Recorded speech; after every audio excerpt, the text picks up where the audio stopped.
గాంధీవం సంస్కృతి కాస్త ధ్యానం చేశాను. నేను యుద్ధం చేయనని నా చేస్తాను.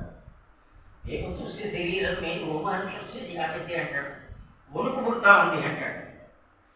వణుకు పుట్టడం యుద్ధం చేయడానికి యోగ్యత లేక దేవాసుర సంగ్రామంలోనే అర్జునుడు పెట్టుకుపోయే గాంధీవం అనేది వాడి చేతిలో గాంధీవం ఉండే జయించేది ఎవరికి జరగదు. కానీ వీళ్ళు నావాళ్ళు అన్నారు. ధర్మాన్ని వెనక్కి పెట్టేసి వీళ్ళు నావాళ్ళు వీళ్ళని నేను యుద్ధం చేసి వీళ్ళని చంపి నాకు నేను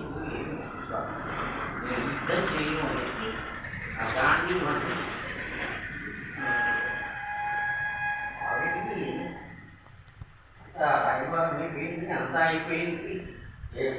ఆ పక్కన 7 అక్షోభ్యులు, ఈ పక్క 11 అక్షోభ్యులు, మొత్తం 18 అక్షోభ్యుల సైన్యం ఇక్కడ బాలు తీరి అటువైపు ఇటువైపు నిలబడుతుంది. అటువంటి సమయంలో ఈయన నా జాతకాలు యుద్ధం చేయను ఉంటే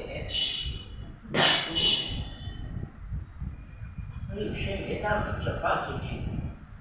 ఈ సాంఖ్యము రెండో దాంట్లో సుమారుగా 72 శ్లోకాలు ఉంటాయి. సాంఖ్యము అంటే జ్ఞానమే, సాంఖ్యము అంటే జ్ఞానయోగం చెప్తున్నాడు.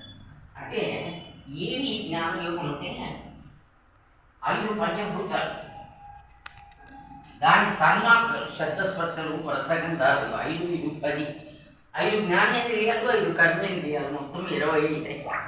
ఒక 4 మనస్సు బుద్ధి చిత్తము అహంకారం 4 అవుతాయి. మొత్తం 24 తత్వాలతో ఈ జీవుడు ఉన్నాడు. 24 తత్వాల మధ్య బంధించబడి ఉన్నాడు.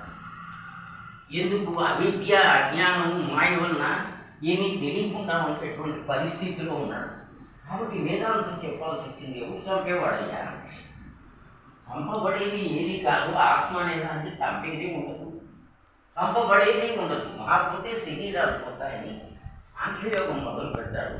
అదొక 72 శ్లోకాలు ఉన్నాయి. కాబట్టి 20 శ్లోకాలు చెప్పేస్తాడు.